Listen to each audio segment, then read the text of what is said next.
You're listening to an Airwave Media Podcast.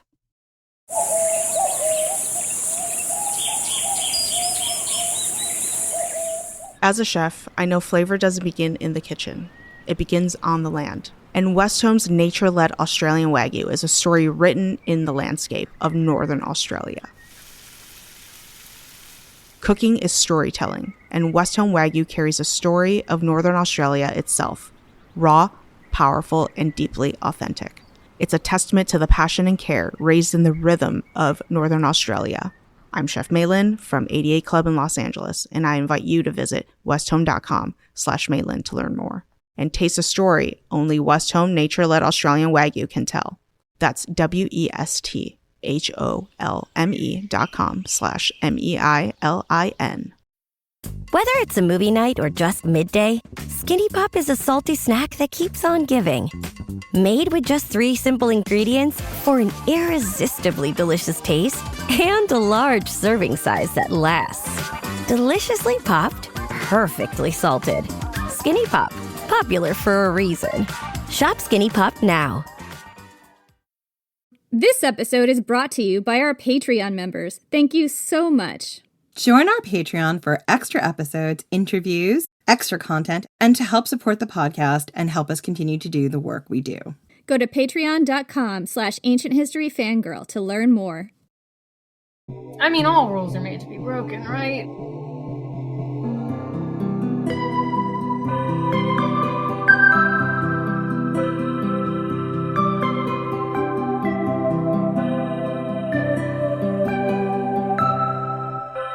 I'm Jenny Williamson. And I'm Jen McMenemy. And this is Ancient History Fangirl. Sav R. Miller is a USA Today best-selling author of steamy dark romances often inspired by Greek mythology, including the Monsters and Muses series and the upcoming Monsters Within. Her romances are often contemporary and frequently delve into the dark and steamy side of the underworld, the mafia, the criminal element. Welcome, Sav. Hi, hello. Thank you for having me. Thank you so much for coming on the show. I'm so thrilled to have this conversation. I'm so sorry about my dog. It's okay. That strange sound, everyone, is Sav's dog, who has an amazing toy and is just living their best life, and I don't blame them, just in case anyone was wondering. She has been so quiet and then decided immediately, as soon as I sat down, she was going to play with that toy in particular. My dog Jake also does the same thing. He is named after a golden retriever hero, and he will just, Jenny will tell you, the second that I sit down, he will just be like, hey. Yeah. So how did you get started writing romance? What is your smutty origin story?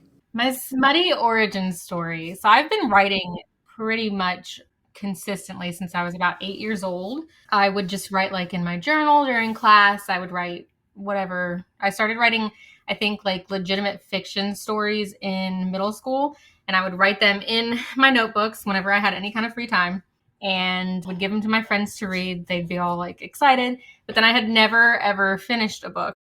I would give them these like starter chapters, and then I would never have anything for them to actually finish. And it wasn't until after I graduated college that I wrote my first book. So I was a creative writing English major. And so I had written like long like essays, short stories, poems, all that kind of stuff. And when I graduated college, I got really into adult romance, and I don't remember how exactly like I discovered it. I think it was just like a natural progression, because up until that point, I'd really mostly been reading YA. I stumbled upon, I think maybe like Jennifer L. Armentrout, because she had some YA books, and then I think that I was looking for more, and I ended up graduating into her. I think it was more like new adult contemporary books that she had under a pen name. And then from there, it just kind of snowballed. And I read from the July 2019 to the end of that year, I read something like over 150 romance novels. Whoa. Wow. I'm so impressed right now. That's so many books. There was this need because of the creative writing in the English and having to do all that reading for academia and having to do all these like essays and stuff on them and analyses. And when I graduated, I was like, I love reading. I have not gotten to read just for me in so long. And I started reading romance and just fell in love with it. not too long after that, I was like, okay, when I write a book, because that had always been like a plan. I just never really had like a concrete idea of when it was going to happen. I just knew that at some point in my life, I was going to write a book. So I decided that when I wrote, it was going to be an adult romance book. And I started, I think, maybe writing with like spicy scenes. And I was like, okay, these are writing really easily for me. It doesn't feel weird. It doesn't feel unnatural. And I just kind of ran with it. And in the beginning of 2020, published my first book, which has now been unpublished because it's completely different from what I ended up really making my brand, I think. But yeah, so that was the beginning. I feel like your background is in a way really similar to both Jen's and mine because we were also creative writing majors in college. Shocker.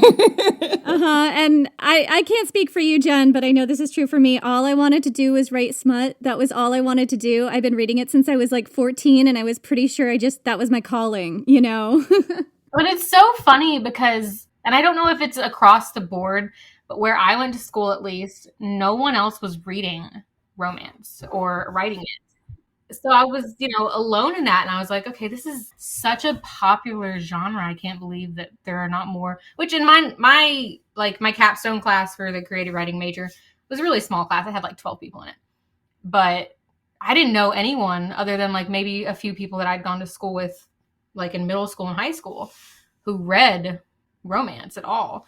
And it was just like, okay, so clearly I need to fill in this gap here and be this segue for you guys. I suspect that a lot of people were reading it and just nobody was talking about it because I also felt the same way. Like our creative writing program was very literary and we did a lot of poetry and short stories and stuff, which is fun. But I was just like, I am reading some dirty shit in my dorm room. Let me tell you what, I was the opposite. I really wanted to write YA and there was no one who wanted to do that at the time. Like everyone was like, oh, those are kiddie books. Nobody wants to write those. But in my spare time, I was reading a lot of YA. And then also I absolutely love digging into and breaking down like mythology and folklore and literature. But I was like, do you know what I want to do in my spare time? I want a happy ever after. I want a lot of smut and I just want to read. And I just want to read for pleasure. And I remember like leaving college and like the first 5 years I was out of college reading nothing but like romance and YA books. I was like, if it's smart, I don't want to see it. Not that romance isn't smart. I'm not suggesting that. I think it's brilliant. But I was like, if it's like this epic literary tale, I don't want to hear it. I don't want to read it. Because I also know the tropes of all literary books. They're all like man's midlife crisis, women's midlife crisis, coming of age crisis. I'm like, yeah, and they all end a little sad. I want some good, steamy fun and a happy ever after, even if these two people would be a train wreck in real life. You mean you weren't into like the whole middle-aged man has a crisis in academia situation? Don't get me started with the Rabbit Run books. Come on. So let's talk dark romance. You were talking about your brand. Is that like accurate? Because I know you say on your website that you also write non-dark romance sometimes. What are your thoughts on that? My thoughts are that I think currently the majority of the books that I have out are going to be somewhere on the scale or the spectrum of dark romance. Some of them are lighter than others. Some of them are darker than others. And it just depends really. There's no like formula for me as far the characters have to kind of just drop in my head and then they take me on their journey. So it depends just on them entirely. But my whole, like from before I even started publishing, because I have always read across genres. I don't have like I guess I have like one that maybe I like gravitate more towards in general, but like I read fantasy, PNR, all that kind of stuff. I love monster romance. I love monster love. My husband used to tease me. Like I was really sick one time and he got me like, I can't remember which spicy monster love book it was, but it was some spicy monster love book. And he drew me a little card that had like monster love book and chicken soup. Yeah. I was like, that is the nicest thing anyone's ever done for me. But yeah, so as long as it's got a happily ever after, I don't care. And so because of that, that is something that I have always been like, I want to write across genres, which is why I tried to make my bio vague enough that it was like, okay, yeah, currently, if you read my stuff, it's probably going to be dark. I have one that's not a dark romance, although it continually gets categorized as a dark romance. And I could see kind of how it's my co-write Be Still My Heart with Emily McIntyre. And it is a romantic suspense, but it's kind of like spooky and it's got like a dark aesthetic. So I can kind of see why it gets confused with that, but it's really not. Like the two main characters, because for me to make it a dark romance, and this is me. It doesn't, like, everyone has their own interpretations. But for me, the two main characters, if there are two main characters, they have to be, or at least one of them has to be a dark character. Like that has to be something that is inside of them, not necessarily like situational darkness, because I think that a lot of contemporary romances can have these like darker content that like maybe isn't necessarily like, well, it's not the main character murdering anyone or the main character stalking anyone, but like the stalking or the murder, like that stuff is still happening, but it's not necessarily being perpetrated by the person whose head you're in. So for me, Be Still My Heart is two good people, and that is their love story, but they've got a lot of dark stuff happening. So it's like situational, not necessarily that's what that character is like. Yeah. Exactly.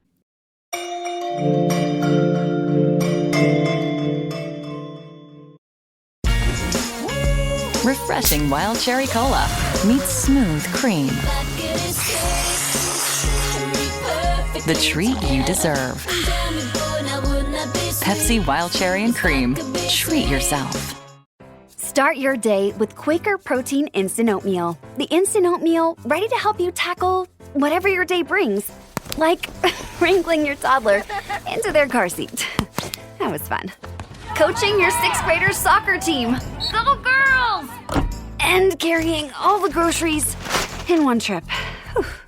Try Quaker Protein Instant Oatmeal, granola, and bars. Great taste and a good source of protein. Quaker, bring out the good. This episode is brought to you by Indeed. Stop waiting around for the perfect candidate. Instead, use Indeed sponsored jobs to find the right people with the right skills fast. It's a simple way to make sure your listing is the first candidates see. According to Indeed data, sponsored jobs have 4 times more applicants than non-sponsored jobs. So go build your dream team today with Indeed. Get a $75 sponsored job credit at Indeed.com/podcast. Terms and conditions apply.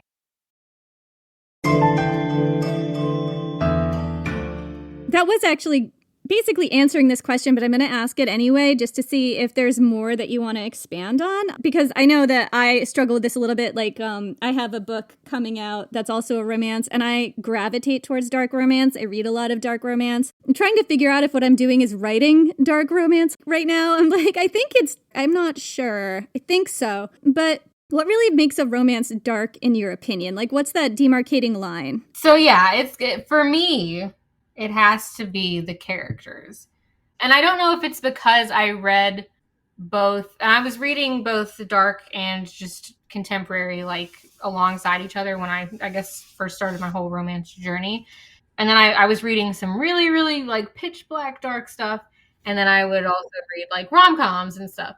I think of like Haunting Adeline, but maybe that's not dark enough. I'm not sure. And I actually don't know if I even have it on my Goodreads anymore because I stopped tracking when I started publishing. And then I deleted my entire, I think, currently reading shelf because it had like 400 plus books. I was like, I'm never going to be able to go through and update these. So I just got rid of it completely. Yeah. And Goodreads is a scary place for authors. And what's pitch black for me is not going to be pitch black for another person and vice versa. There probably are Haunting Adeline, that duet probably is pitch black for a lot of people. But again, I haven't read it, so I can't say one way. Yeah, it's the only really, really dark one that the darkest I've read. So that's like my reference point, which probably tells you a lot about me, I guess. I don't read dark like at all anymore. I think the last like dark-ish book that I have read, like I'll read mafia romances because mafia romances hit like nothing else for me. Like they do it every single time for me. Yeah, I don't read dark anymore. I don't know why. I just have completely gravitated away from it. And I don't know if it's maybe because I've written so much at this point where it's just like I need the cleanser, I need the palate cleanser. It's when it's your job, you know, like it might be that you just kind of need a break when you're not working. Yeah. What are some of your absolute favorite tropes? And these could be dark romance tropes or tropes that you really love to see when you're reading something. I really, really, really, really, really love any arranged marriage or marriage of convenience or forced marriage. I will eat that up every single time. My jam, my drug of choice.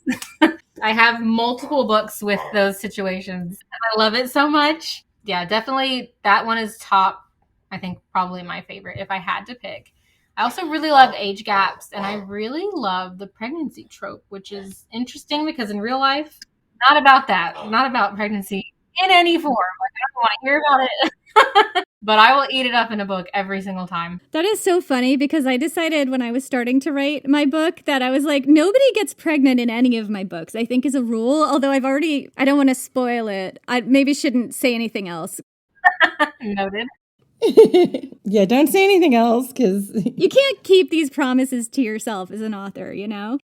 Yeah, that's why I always try to be like, because people will ask, what trope do you think that you'll never write? Or is there any genre that you don't think you'd ever write? And I'm like, I can't tell you yes or no because I'm not in charge of the story. So if it happens, it happens. It's, Like me, you seem to have a definite interest in anti-heroes. And I would love to talk about that for a second. Why do we love anti-heroes so much? And what is it about that just draws you in, right?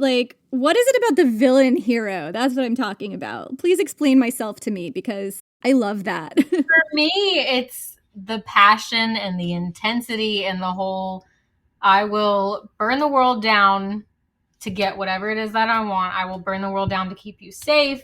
Doesn't matter what I have to do. You are the most important.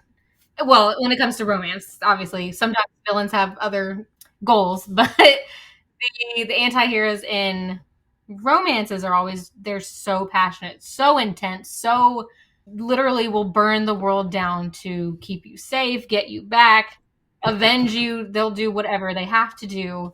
And that's all I need. That's all I need. No, that's exactly it. Thank you. It's so true. And I think that's this, often it's a man, sometimes it's a woman, but I'm just going with that trope right now. This is a man who will do terrible things for you. And that is so sexy. I love that. Look, as much as I love a cinnamon roll, and I do love a cinnamon roll, there is nothing as good as an anti-hero.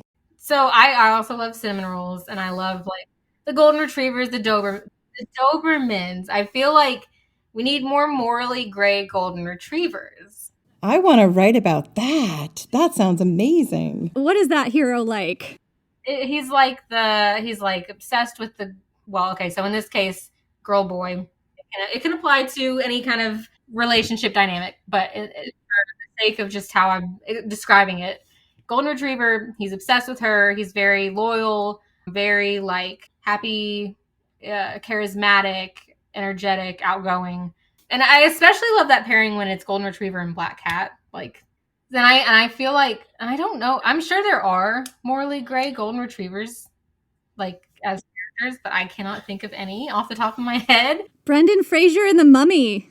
No, he's just golden retriever. He's himbo golden retriever, I'd say. Yeah, himbo. He would bash someone on the head for you, though, I'm pretty sure. I mean, he does a lot of tomb raiding. That's morally gray. Listen, golden retrievers would bash a lot of things on that. Have you met a golden retriever? They will do anything for you. And this is where I'm not as much of a dog person, so I don't know, the dog tropes as well. The only thing I can think of that sort of has it in the beginning is, I know Jenny's seen it, but have you seen the show You?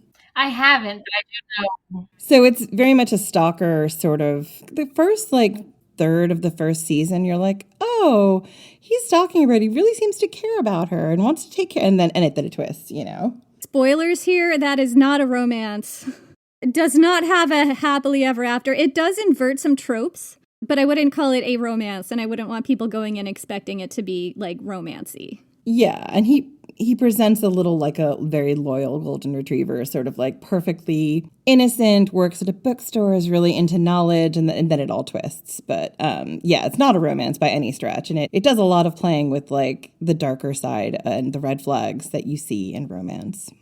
Yeah, I wouldn't say that's a romance though at all. No, it's a suspense, but it does interesting things like that. And if you were I guess if you were looking for like a golden retriever hero with like a morally gray, like almost at the beginning of that, you could see him that way until it gets really off the rails. So, your book, Promises and Pomegranates, is a tale very loosely inspired by Persephone and Hades, but it's a mafia romance, and you have a lot of mafia romances, including in the Monsters and Muses series. And what is it about the mafia element that draws you in? So I know they are technically mafia romances. Not that I necessarily went in like writing them to act as such, in the sense that like the mafia in this world that I have created, because the Monsters and Muses world extends out past just the Monsters and Muses series. There's a series called the King's Chase Anti-Heroes that comes chronologically before that is in the same world. It's got some of the same characters, like they overlap between the two series. And then my series that I have not published yet, which obviously is a spin-off of the Monsters and Muses series with the kids from Cal and Elena from Promises and Pomegranates. So the mafia, I kind of acts just like as this authoritarian entity in this world that like kind of rules. Like it's like the backbone of society. It's so enmeshed in like every single like aspect of the world that it makes it really easy for me to like pull it out to connect it to a different character's story. The, I guess, like appeal of that is just like in mafia romances, which obviously like the way that they're portrayed in romance novels versus like how they were in real life, a little bit different, a little bit of a disconnect. But there's, I don't know, it's like this close kind of to like this family-based cult as you can get without it being a cult. It's like an inverted royal family, right? Yes. Yeah, exactly. Like, I'm new to the mafia genre. I think your books were like the first time I started reading it. And I think it's interesting to me because I feel like it gives, like, contemporary for me. I enjoy contemporary, but sometimes I just kind of like that darkness that it's kind of hard to get if you're not reading like a paranormal or a romantasy or like a historical that gives kind of more of a context to that. And I feel like mafia romance gives a context to that like intensity and violence that might perhaps be a red flag in a contemporary romance. You know, like you're allowed to kill people on behalf of your beloved in the mafia. Like that's fine. And it can still be contemporary. On behalf of your family. It's a lot of family.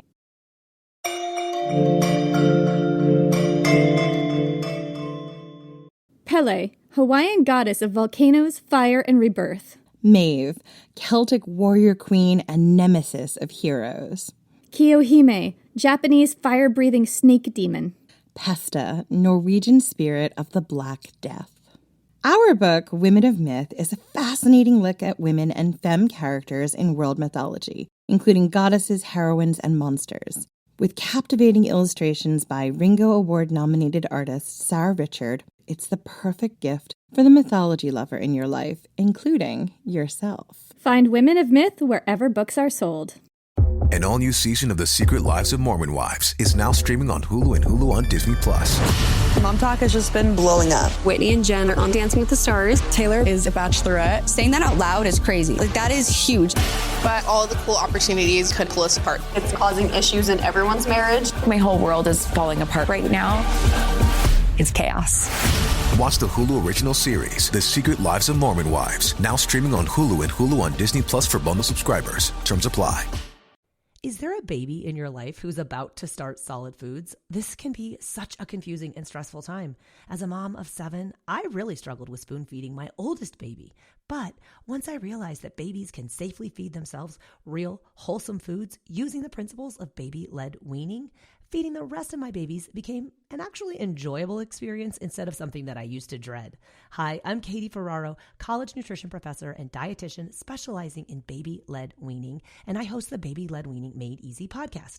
Each week, we cover evidence-based, safe infant feeding practices for parents and caregivers of babies who are 6 to 12 months of age. So, If you're confused by all the conflicting info you hear about starting solid foods, or you want easy, actionable tips on how to safely prep food for your baby, or introduce allergenic foods, or figure out when to drop a milk feed, we cover all that and more, plus interviews with the world's leading feeding experts in 2 new episodes each week. Search Baby-Led Weaning wherever you listen to podcasts, and happy feeding.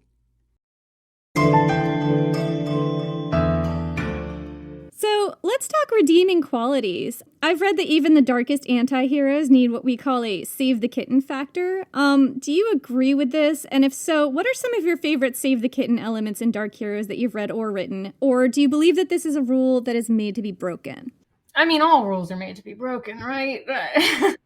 I think it'll ultimately be up to the author, and if you can write it well, I think you could still write a character with maybe not necessarily no redeeming qualities, because I do feel like that's kind of hard for anyone to relate to. But I'm sure that there are characters who don't have redeeming qualities who have fans. But I feel like that's a little bit harder to promote as a love interest. There has to be something there for the reader to connect with and to think, okay, yeah, I'm rooting for this person. If it were me in this novel, I would want this person by my side, in my bed, whatever.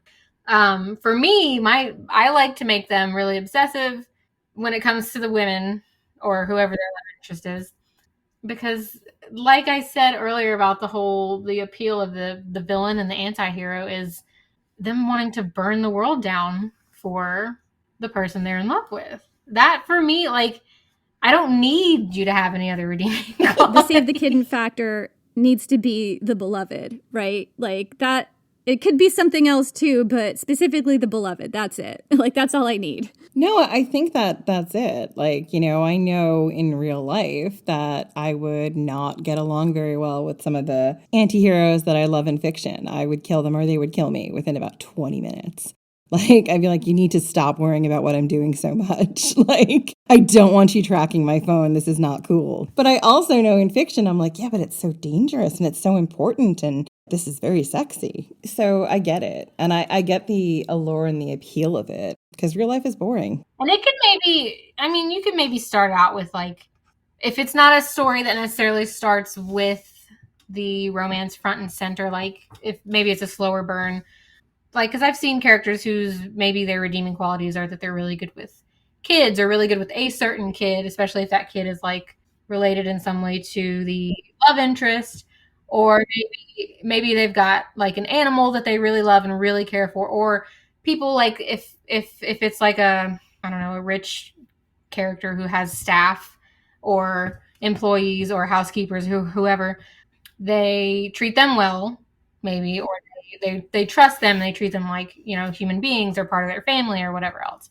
Or conversely, veering away from how they interact with other people, because maybe they're not a pleasant person to be around. Maybe they have a passion, something that they're really interested in, that they're really good at, that they really enjoy. It has to be something that I can look at as the reader or as the writer and say, okay, yeah, I could see. I could put myself, if I needed to, put myself here and think, yeah, I get it. I get them. Regardless, I think of what their redeeming quality is. I think it needs to make sense with the character, and it has to be something that you can understand, even if it's not necessarily something that you agree with or are totally happy with. I think it just has to be something that is just enough. That makes total sense. And I also feel there are things that I love about dark romances where it's there are things that, I don't know what your experience of this is, but things that we've been told that we're not supposed to want. Someone who's too possessive or happens to kill someone who's bothering you. Something like that might be a red flag in the real world. But in a book, we can enjoy that as a fantasy and enjoy the passion of that. And that's okay. I love that, right? It's a way of safely exploring darkness and danger. It gives you a nice safe area for you to consensually explore these themes and ideas that otherwise, yeah, totally. Yeah. So let's talk sex scenes. What are some of your favorite sexy tropes? I'm a really big fan of degradation books. In books.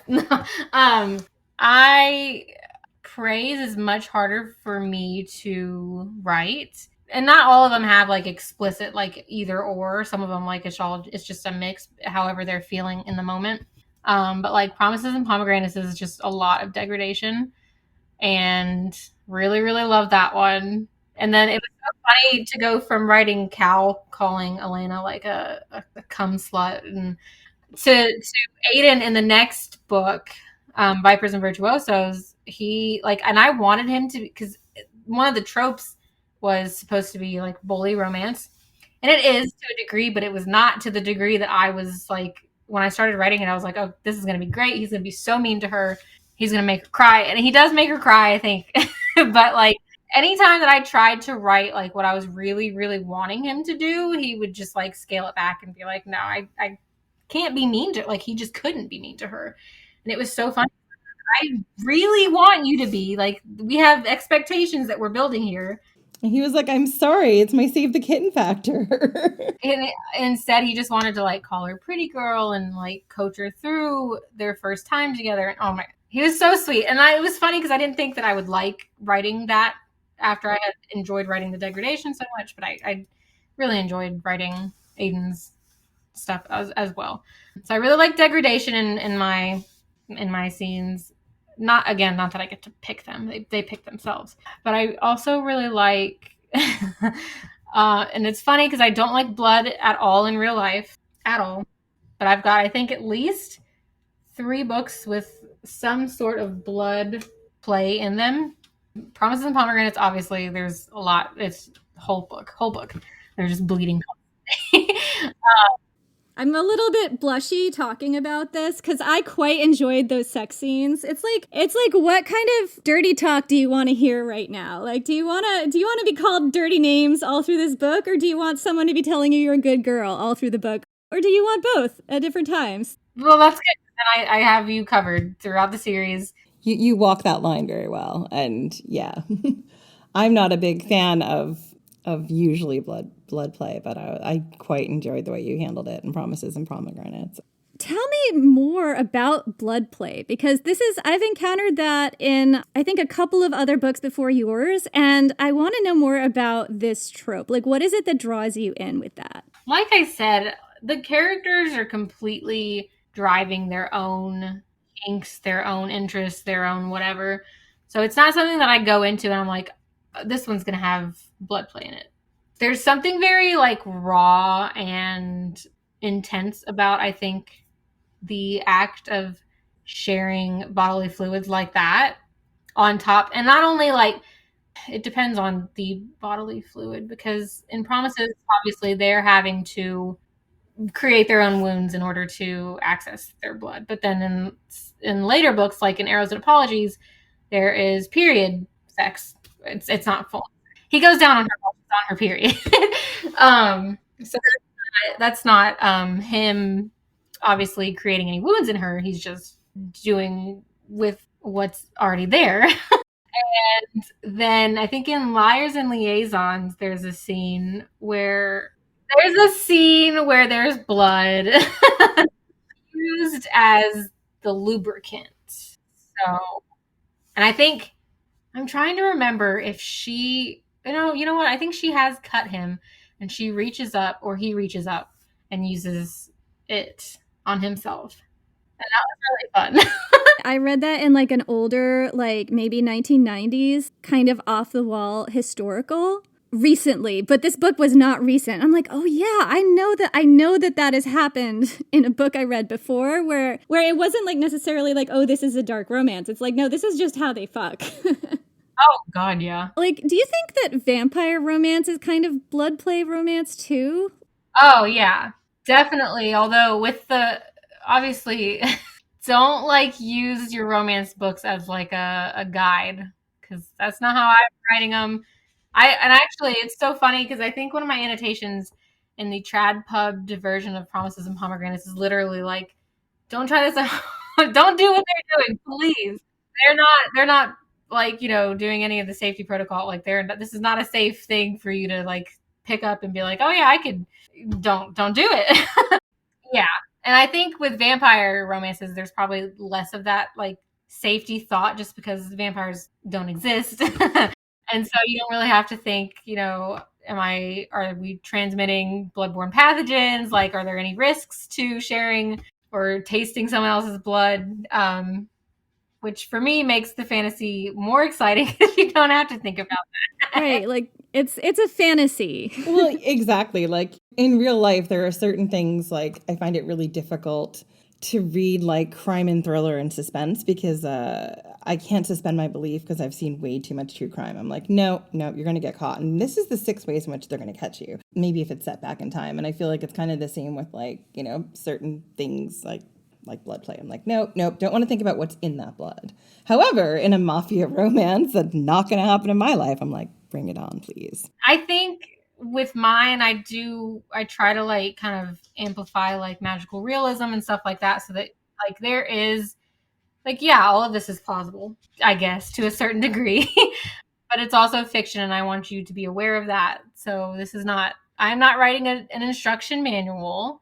Don't try this at home. Don't just enjoy it within the context of, the story and go from there. And if you find that you are interested in that, then you do your own research and you do your own, vetting of your partners and stuff like that. Like that's up to you as a responsible adult. I can't do that for you. So yeah. I think that's really part of the fantasy is that, we exist in this fantasy world where you don't have to worry about that as much. Or if you do, it's part of the story. Like maybe I'll become a vampire from this. Maybe I won't. Surprise me. Or, in the insta love trope, it's like, I'm going to meet this dark, handsome person and all of a sudden we're instantly in love and going to have the most amazing sex and everything will be okay, even though I know nothing about them. And who knows? And our blood is magically compatible. Obviously. Maybe. Or just our bodies are magically compatible after seeing each other for 10 seconds. I mean, now that you mention it, I kind of feel like now I think the blood play trope is a little bit connected to that in a way, which is just kind of a fundamental thing about romance. That's very profound, Jen. Sometimes I have my moments.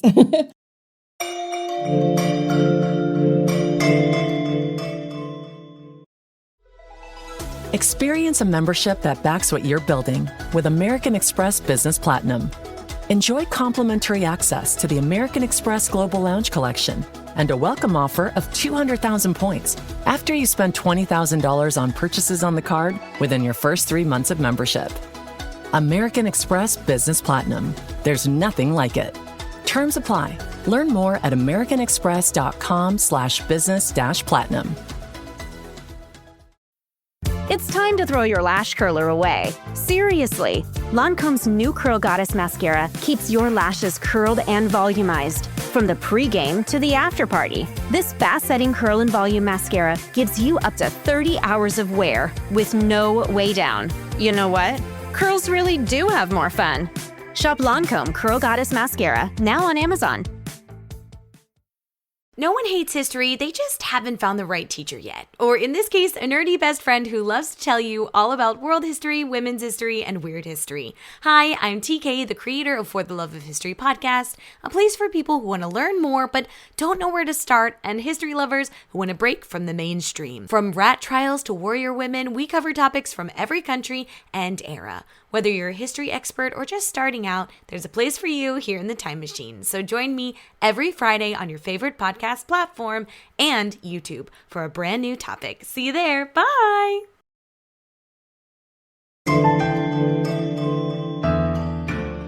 I have a question.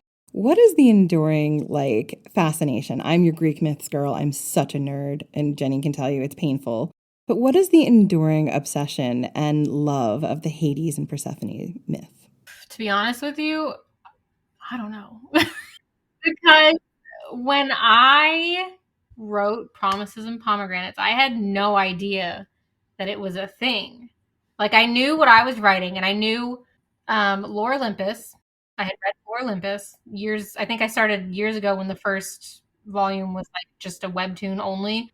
And so that was the only one that I'd really read. And I think I had read this book by I think her name was Alicia Fields. And it was an Aphrodite, not a retelling, but I guess kind of like I don't know what it would technically be called, but it was like a historical fiction kind of thing. Really, really good. She's got, I think, a Persephone one and one other one that I can't remember. But I'd read that like in high school.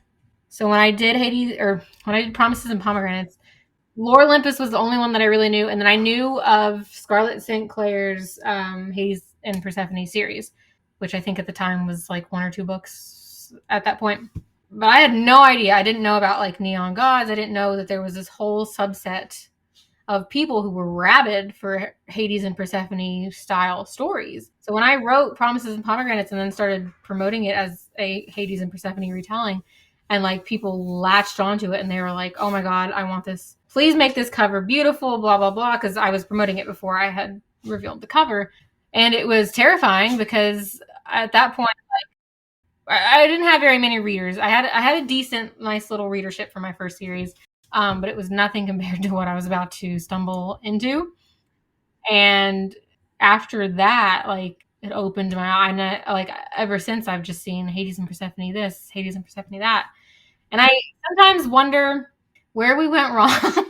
Well, not wrong, but I do often wonder because I don't know where it came from for me either. I'm assuming probably Lore Olympus. So I was like, okay, this could be a really cool story if we did some other stuff with it, or maybe also just like the general idea of dark romance too, because the whole kidnapping thing, falling in love with your kidnapper, that is obviously like a big trope in dark romance. But it's just funny to me that is the one that turned into a romance, and I guess it's because there's so few Greek myths that end even semi happily that maybe, I don't know. But like it makes me laugh because I'm like, well, she was kidnapped by her uncle. Her uncle has been daddy. Yeah. That tends to not get replayed so much in like the modern retellings. It does. People tend to skate over the fact that he's her uncle a lot. Yeah. It's crazy to me because here I am making all these like convoluted, complicated family dynamics because that's like the heart of Greek mythology, right? Everyone's overlapping. It's all complicated. There's all kinds of bad blood and good blood and mixed blood. Like it's all just, so that I really wanted to play on that in my Monsters and Muses series specifically. And then I had people who were like really upset by some of the relationships. I'm just like, okay, well, I don't know what you were expecting, to be honest. I mean, let me tell you, don't read any Greek mythology. Don't read the original myths. Do not. Or a lot of mythology. I mean, Egyptian mythology has a lot of brothers and sisters, and I'm sure there's some in like Celtic and Welsh mythology. I can't think off the top of my head, but I know there's a few. There's a lot of disturbing stuff. I mean, it's rarely not disturbing in some way or another. And I think that like Hades and Persephone, I know there are a lot of people who don't like it because the original myth is pretty clearly not consensual, I think. But like there's so much you can do with it. Like you can transform that myth and still have the characters be who they are. And they're so opposite, but then it's fascinating because there's agency in it for Persephone if you want to pursue that. And like this idea of this woman having the darkness in her too and kind of taking over the underworld and mastering this scary place and mastering this man and becoming queen of it. Like there's something like really delicious about that for me. Well, and I think too, especially when I was creating the characters for Promises and Pomegranates, one of my like main things was characterizing Hades. And then, because I feel like sometimes he is mischaracterized as like this evil villainous character, and not that he wasn't, but he wasn't like worse than any of the other mythological beings. In some ways, he's less problematic. In some ways, he's more. But nobody beats Fuck Daddy Zeus. Well, yeah, exactly. And Poseidon's also not great. He's pretty close. Heracles is not a good guy. I was going to say Poseidon's pretty bad. Zeus is pretty... Like, they're all really bad. Like... Yeah, so by, like, modern human mortal standards, yeah, none of them are great. I don't know that I would root for them if you just, like, sat them down in front of me and told me to pick. I don't know who I'd pick. But yeah, so when I wrote Cal and I wanted to find similarities between those two characters, I really wanted him to be this misunderstood villain who wasn't really a villain, but he had been dealt kind of like a shitty hand in life. So that was how I crafted him as my Hades. I thought he was really interesting too because he's got a big save the kitten factor in that he's a doctor, so he's also a healer. Which was fun to do as like the conversation with himself, and like because I know a lot of people sometimes will like kind of stumble on that, or they'll be like, so he's a hitman for the mafia, but also a doctor for the mafia. And I'm like, yeah, that's don't you see the dichotomy? That's the contrasting the good and the bad, quote unquote. But also like mafias have like their own physicians would have on call. And it made sense to me that this person who you trust to heal your men would also be someone that you would trust to take care of your enemies. So that was how him and Raphael, the Don of the mafia that he was employed by. His boss. Yeah, his boss. That was how their kind of relationship worked in that sense. And it also makes a lot of sense because as a doctor, I would think you'd know how to and have an easier time killing people in ways that are not necessarily detectable by law enforcement, or at least as a writer, you could work with that, whether that's actually true or not. And also practically, you have a certain detachment between life and death, right? Because not to be a jerk, but if you see life and death all the time, you can't have the same emotional attachment that us lay people do, because you wouldn't be able to do your job. So like having your baddie be a doctor, or even like a police officer, or a firefighter, or people who see a lot of death, or ambulance, EMT, like it makes a lot of sense because their sensitivity has to be at a certain level or else they burn out. Yeah, Jen, I think that's really true. I mean, I can't speak from experience because I do not have one of those jobs. I just make up people who kill people all the time. Yeah, but you do it in the past. Seems logical. I do it in the past, yeah. Let's talk some other romance tropes that you love. Outside of sex, what are some of your favorites? For example, slow burn versus insta-love? One bed, grumpy and sunshine, touch 'em and die, those types of tropes. I think if I had to pick, I'd probably pick a slow burn over like insta burn, insta love. Although it always depends on, I guess, probably my mood too. Sometimes I want the like instant gratification, and sometimes I want the torture. And there's a trope that is really, really unpopular, I think, that I do enjoy, depending on my mood, is the cheating trope. Oh, interesting. Tell me more. So I usually prefer for the like main couple to be cheating together, like on their respective partners with each other. But also it depends on how it's done.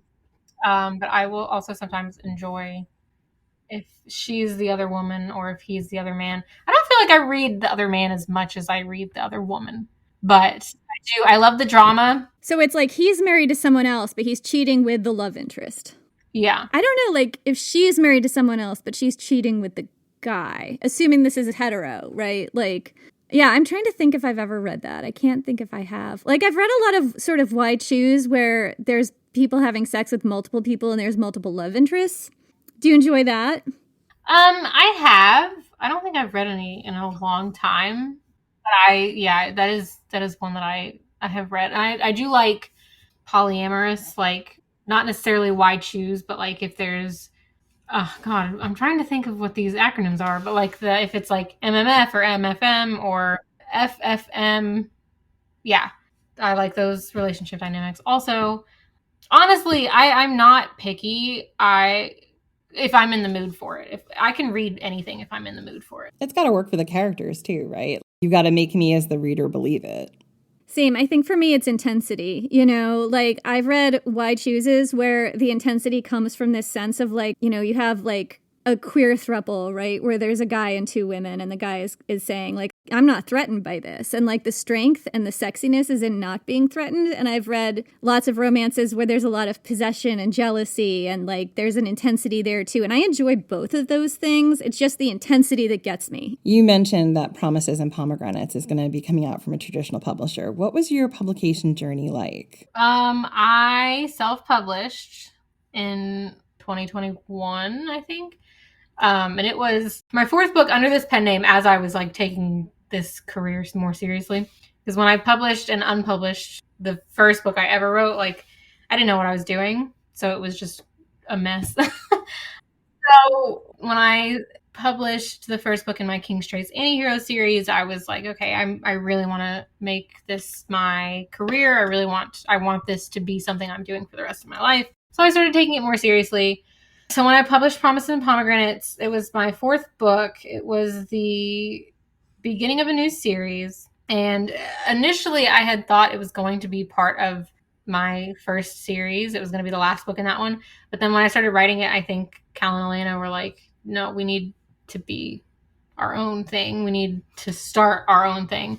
Because when I started writing them, I also started getting ideas for like the subsequent books in the series. So I was like, okay, well, we'll just do something completely different.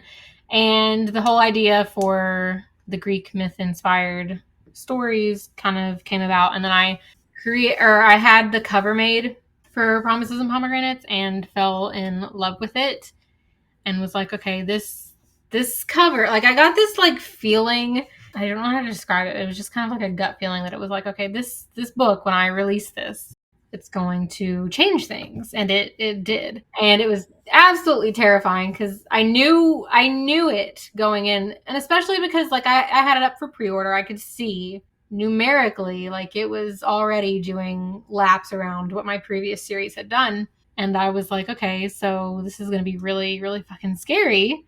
And then it released and it just kind of blew up out of I don't want to say no, like, not that I didn't try to obviously promote it and stuff, but it really, really, really was word of mouth. A month after it released, someone had taken a picture of a display at Barnes & Noble, not of my book, but of, I think, a Zodiac Academy book. And I happened to be in Caroline and Susan's like reader group at the time. And I was just scrolling on my Facebook feed and I saw it and I looked and my book was on the display. And I screenshot it and I sent it to my best friend Emily and I was like, that's my book in a brick and mortar store, like literally a month after the release. And I had never and I think at that point it was still kind of like indie books were in store, like you could get them in Barnes & Noble, but it's still kind of like a newer kind of phenomenon because TikTok, Book Talk, like that was still in its earlier stages because I think it really, really, really ramped up 2020, 2021 and those years and then obviously has taken off. So it was just like not anything I was expecting. I had no idea what was going on. It was very exciting. So yeah, and then I published the second book and just kept going. And then last year, Source Books reached out to me, or my agent, because I was working on a Kickstarter with Katie Robert and Jenny Nordback that is set to launch actually next month. And we had already done a thing with those books with Source Books. And so Source Books, my editor, reached back out to my agent asking about acquiring the rights to the Monsters and Muses series and also the series that I had announced, the spinoff series. So they acquired the rights to those and they are being re-released as trad published books. That is so amazing. That must have been so exciting, like just to know that something is going to change things. That's amazing. I think there's so much to be said too for like the fact that you're writing something inspired by a myth that people recognize, like they already have that foot in the door. Like that's really smart. Well, and again, it was not intentional. Like when I started promoting it and people were just rabid for that story, I was like, oh my, holy crap. I had no idea what I was doing when I started that. I'm so sorry. Where can people find you? I am everywhere. I am on Facebook, Instagram, TikTok, Pinterest, Threads, Twitter, X, I guess now. I still call it Twitter because... Yeah, we don't call it X. Okay, good. I can't with that. I just can't. At this point, I can't even go on it because I'm just like, oh, I don't want to look at the X. I go on it. That's where I get my... If you go to my Twitter, it's mostly just like an anime fan account at this point. Thank you so much for coming on the show. This has been great. Thank you so much for talking with us. Thank you so much for having me. This was very, very fun. Thank you all so much for listening, and we will see you whenever we see you next. Have you ever wondered how inbred the Habsburgs really were? What women in the past used for birth control? Or what Queen Victoria's 9 children got up to? On the History Tea Time podcast, I profile remarkable queens and LGBTQ+ royals, explore royal family trees, and delve into women's medical history and other fascinating topics. Join me every Tuesday for History Tea Time, wherever fine podcasts are enjoyed.